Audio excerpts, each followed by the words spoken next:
پیدائش اس کا چھٹا باب اور اس کی پہلی آیت سے آخری یعنی 22ویں آیت تک۔ جب روئے زمین پر آدمی بہت بڑھنے لگے اور ان کے بیٹیاں پیدا ہوئیں تو خدا کے بیٹوں نے آدمی کی بیٹیوں کو دیکھا کہ وہ خوبصورت ہیں اور جن کو انہوں نے چنا ان سے بیاہ کر لیا۔ تب خداوند نے کہا کہ میری روح انسان کے ساتھ ہمیشہ مزاحمت نہ کرتی رہے گی، کیونکہ وہ بھی تو بشر ہے، تو بھی اس کی عمر 120 برس کی ہوگی۔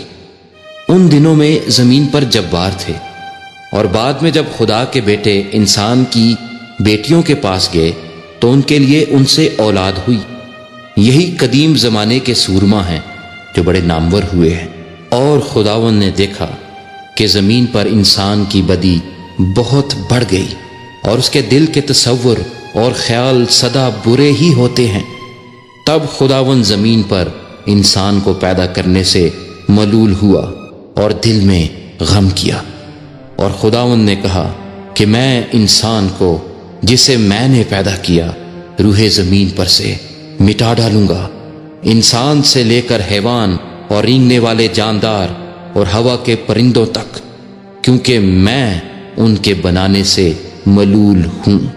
مگر نوح خداوند کی نظر میں مقبول ہوا۔ نوح کا نسب نامہ یہ ہے۔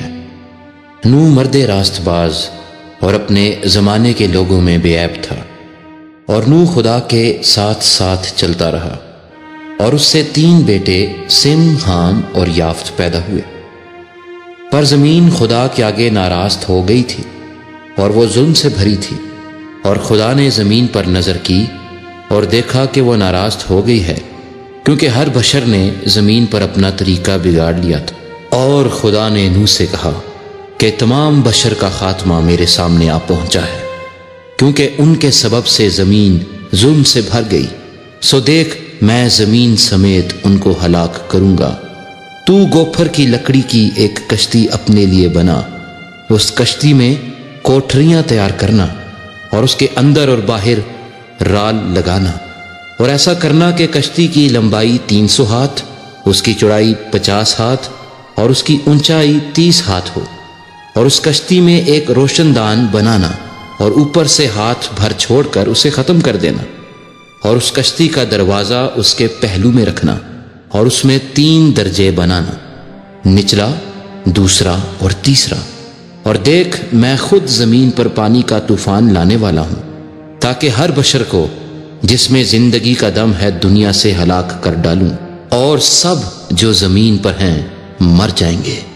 پر تیرے ساتھ میں اپنا عہد قائم کروں گا، اور تو کشتی میں جانا، تو اور تیرے ساتھ تیرے بیٹے اور تیری بیوی اور تیرے بیٹوں کی بیویاں، اور جانوروں کی ہر قسم میں سے 2 اپنے ساتھ کشتی میں لے لینا، کہ وہ تیرے ساتھ جیتے بچیں۔ وہ نر و مادہ ہوں، اور پرندوں کی ہر قسم میں سے اور چرندوں کی ہر قسم میں سے اور زمین پر رینگنے والوں کی ہر قسم میں سے 2 تیرے پاس آئیں، تاکہ وہ جیتے بچیں۔ اور تو ہر طرح کی کھانے کی چیز لے کر اپنے پاس جمع کر لینا، کیونکہ یہی تیرے اور ان کے کھانے کو ہوگا۔